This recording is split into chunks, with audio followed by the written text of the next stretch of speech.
Now, having talked about these first 2 verses and covering 4 different kinds of people, he spends from verse 3 all the way through verse 16. It's a whole column in my particular Bible of words on one small group of people, the widows. If you remember all the way back in the book of Acts, the problem that the early church had, the Hebrew women were being treated well, and then there were another group of widows who were coming in from the foreign countries to spend their final years back in the nation of Israel. The widows who were coming from other parts of the empire were coming back to Israel, and the church wasn't prepared to handle all of these widows, and so there was an issue with them. It was part of their culture. See, if your husband had died and you were an older woman, you had no ability to make any money or to support yourself. And that's what Paul is going to address in these verses. Let me read just the first few verses, and we'll kind of take a section at a time. Let me read verses 3 through 8 with you. Verses 3 through 8. Honor widows who are truly widows. But if a widow has children or grandchildren, let them first learn to show godliness to their own household and to make some return to their parents, for this is pleasing in the sight of God. She who is truly a widow, left all alone, has set her hope on God and continues in supplications and prayers night and day. But she who is self-indulgent is dead even while she lives. Command these things as well, so that they may be without reproach. But if anyone does not provide for his relatives, and especially for members of his household, he has denied the faith and is worse, an unbeliever. So he has some very specific instructions as to who these women are and to how they should be treated.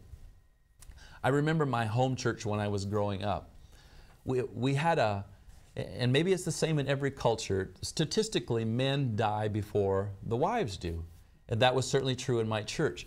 We had a row, we had pews in our church, and I remember there was a row of ladies who were the widows of our church. They would all sit together. They were wonderful women. They were godly women.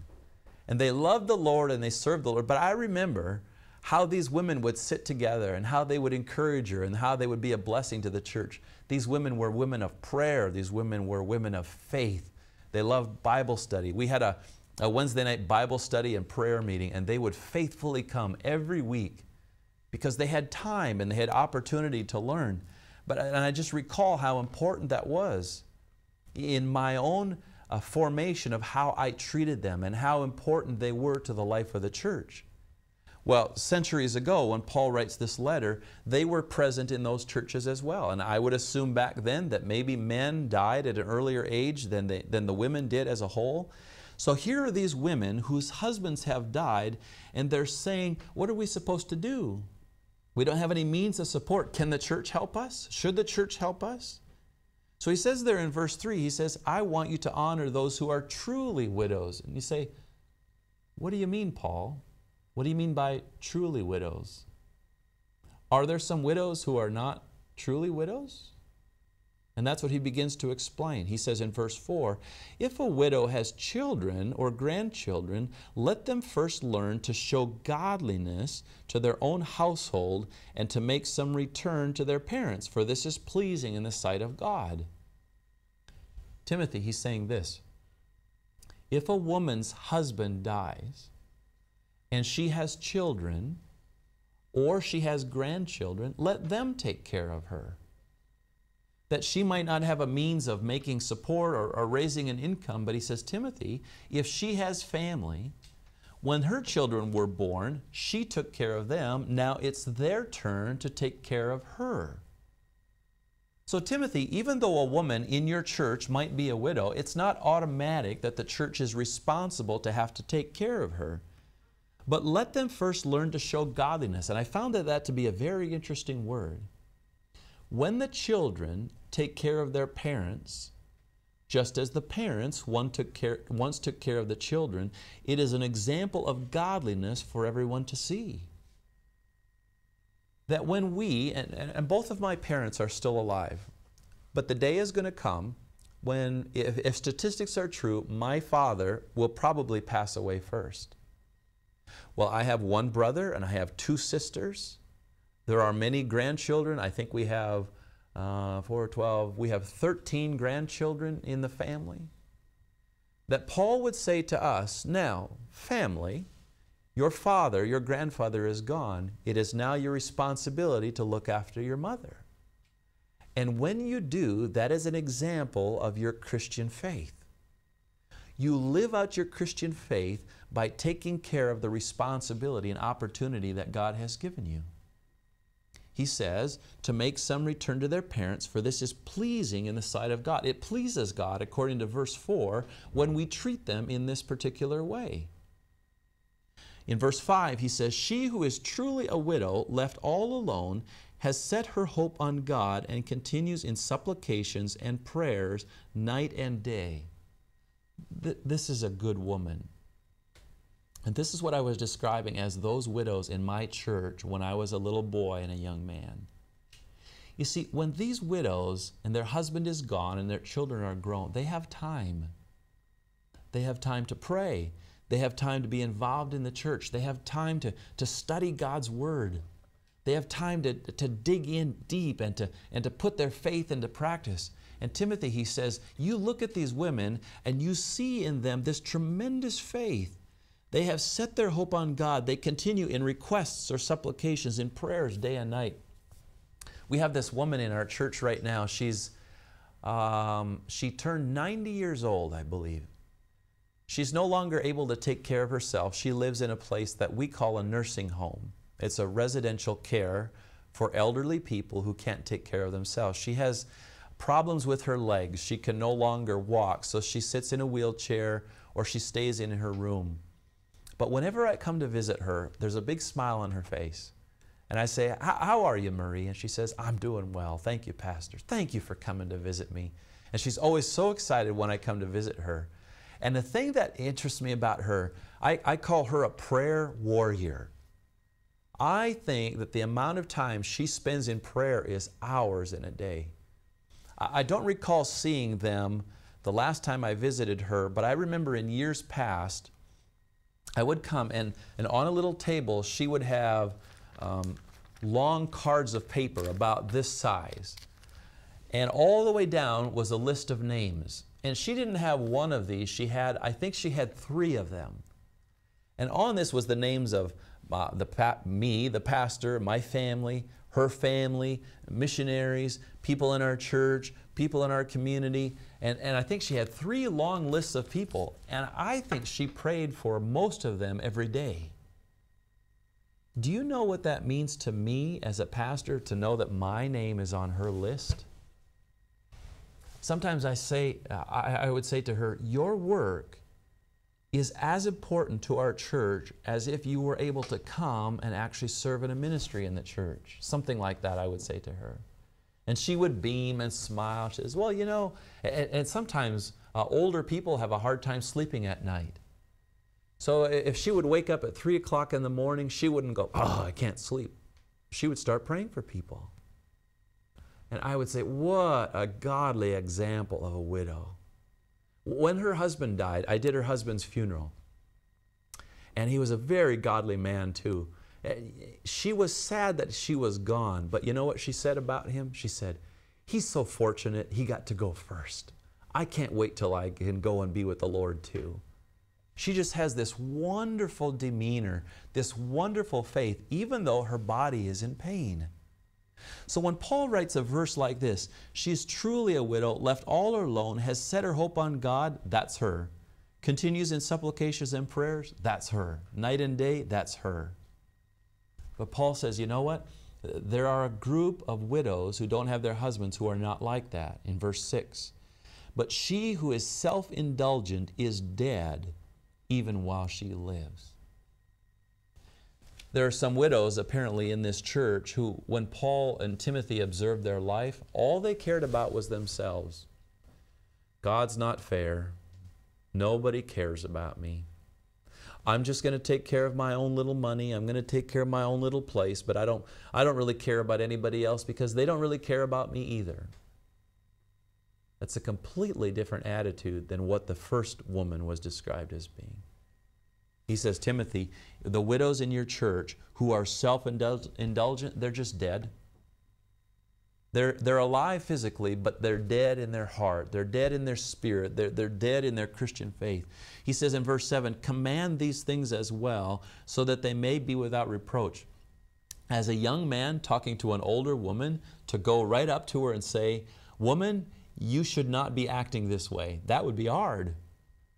Because women have a gravity about them, a seriousness about them. He says, Paul says to Timothy, you go talk to them and you tell them that their priorities are in the wrong place. That they are focusing only on themselves and not on the glory and the gospel of Jesus Christ. And they're not praying like they could. Look at the widows in your church who have this godliness. Contrast them with those who don't. And he says in verse 8, if anyone does not provide for his relatives, and especially for members of his household, he has denied the faith and is worse than an unbeliever. So he's talking to those people who, the widows in his church who have families who say, oh, let the church take care of them. Paul says, if a widow has a family and they're not taking care of them, that's worse than being an unbeliever. They're missing their responsibility. So, he says in verse 9, how are we supposed to prepare them for service in the church? Verse 9. In fact, let me read through verse 16. Let a widow be enrolled if she is not less than 60 years of age, having been the wife of one husband, and having a reputation for good works. If she has brought up children, has shown hospitality, has washed the feet of the saints, has cared for the afflicted, has devoted herself to every good work, but refuse to enroll younger widows, for when their passions draw them away from Christ, they desire to marry, and so incur condemnation for having abandoned their former faith. Besides that, they learn to be idlers, going about from house to house, and not only idlers, but also gossips and busybodies, saying what they should not. So I would have younger widows marry, bear children, manage their households, and give the adversary no occasion for slander. For some have already strayed after Satan. If any believing woman has relatives who are widows, let her care for them. Let the church not be burdened, so that it may care for those who are really widows. So there's two groups of widows that he's talking about. Those who don't have family to care for them, or the older ones who don't have family to care for them, and the younger ones who simply should just get married. So let's look at the older ones first.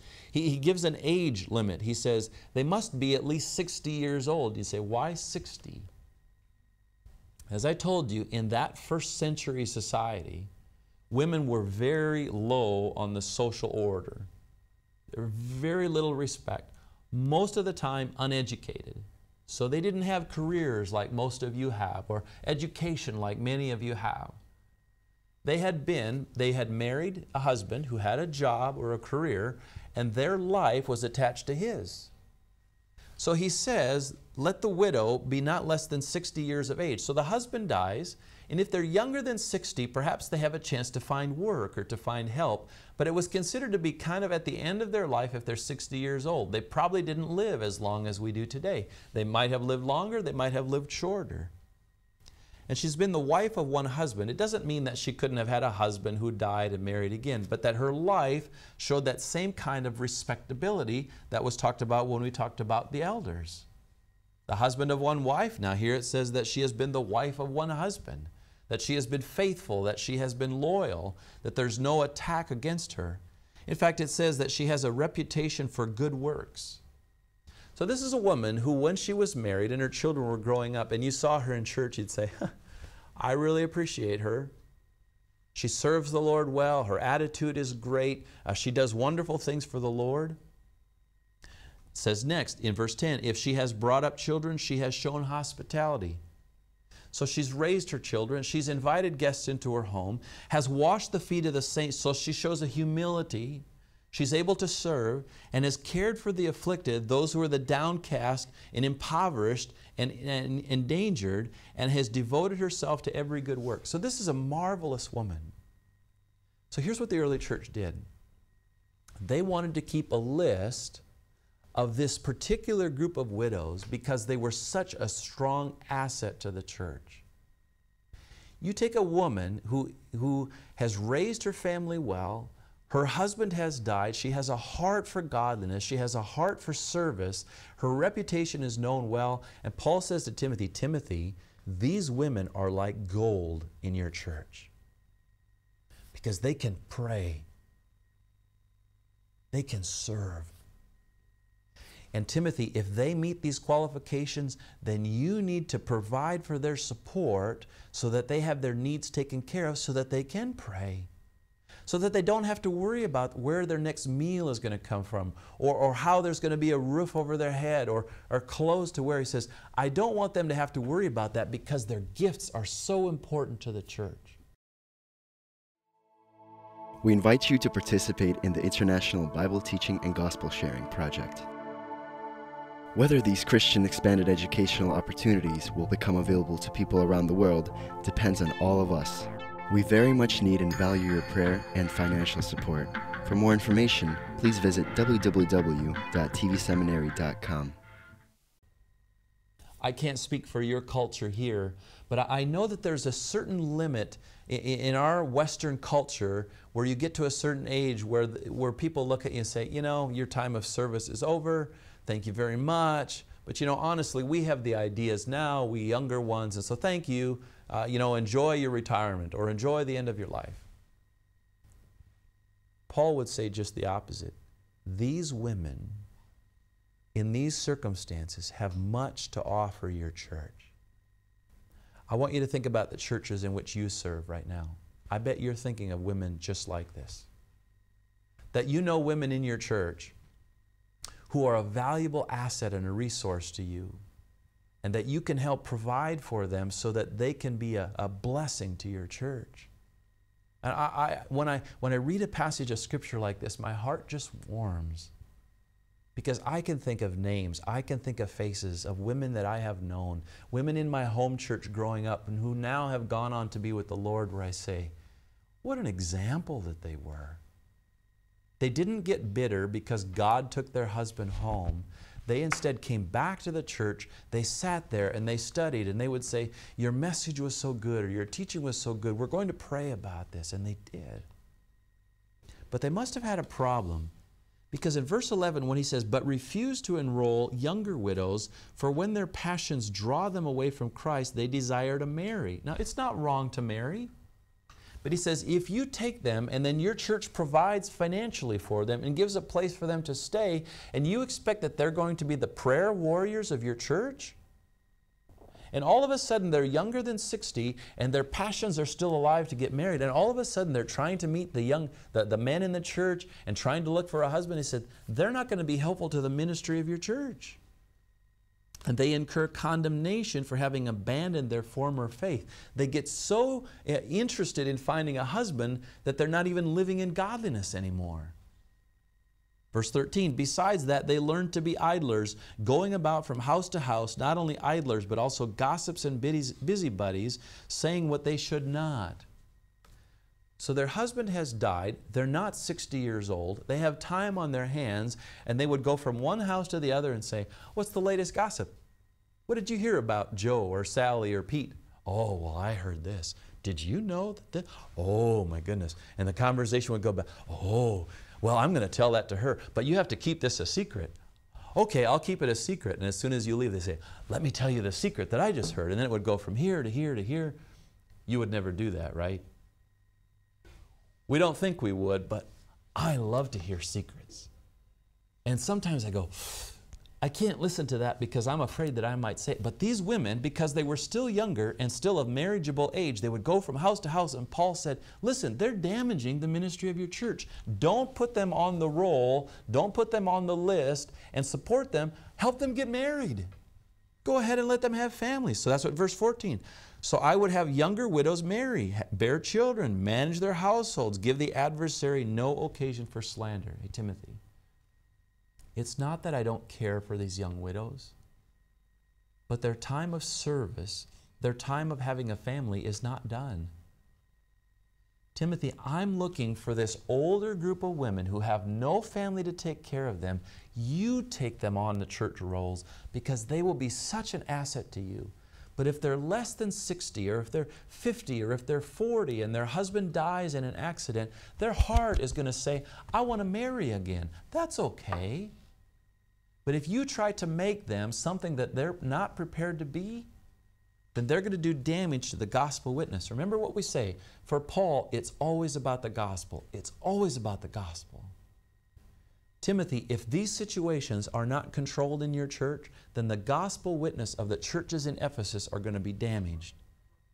Verse 16, if any believing woman has relatives who are widows, let her care for them. Let the church not be burdened, so that it may care for those who are really widows. You could look at this whole section and say, wow, Paul, you're being pretty tough. You should show more love for these women who don't have husbands anymore. I think Paul is trying to be as wise as Solomon was and say, you know, we need people in the church who can serve with a dedicated heart and dedicated passion. And honestly, it's these oldest women who have no resources, no opportunity for help, who can be the biggest asset to our church in prayer and in some service. He says, but if they're younger than that, get married, have children, manage your households. That's okay. But if you try to take these younger ones in and make them the prayer warriors and they're not ready for that, then your church is going to be in chaos and it's going to fall prey to these things that are happening. Now, what would be the application here? They say, well, my church doesn't really have that problem. In fact, even the woman that I referred to you, who's such a prayer warrior with the 3 different cards, she has 2 daughters that live in our town and 2 sons that come to visit regularly.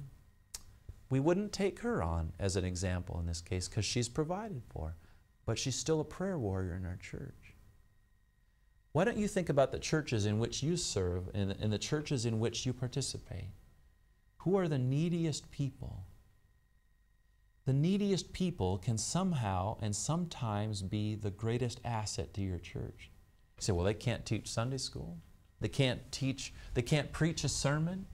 They can't help serve any meals anymore. But can they pray?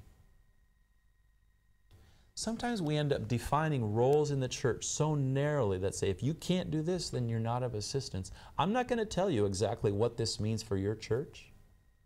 I have to take a passage like this and look at it in the context of my own church in which I serve, and I say, who are those people that are needy that we must help because of the gospel opportunity they can be in our church? And then you ask yourself that same question. It might be the older widows. It might be somebody who comes from another town. You'll have to look at the particular circumstances. Maybe they come from another town and live with you and you find out they have no connection to the community or no connection to any family. Is that the kind of person? But you say, brother, or sister, before we can help you, we want to know what kind of role you can play in proclaiming the gospel of Jesus Christ. And then we can work together to find out what that is and how we can help each other. That would be, I think, my admonition to you.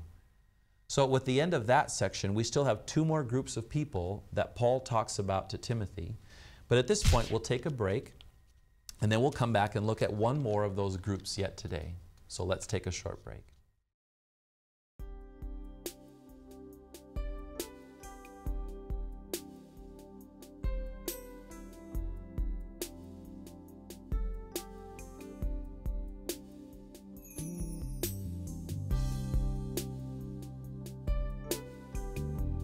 Now he who supplies seed to the sower and bread for food will also supply and increase your store of seed, and will enlarge the harvest of your righteousness.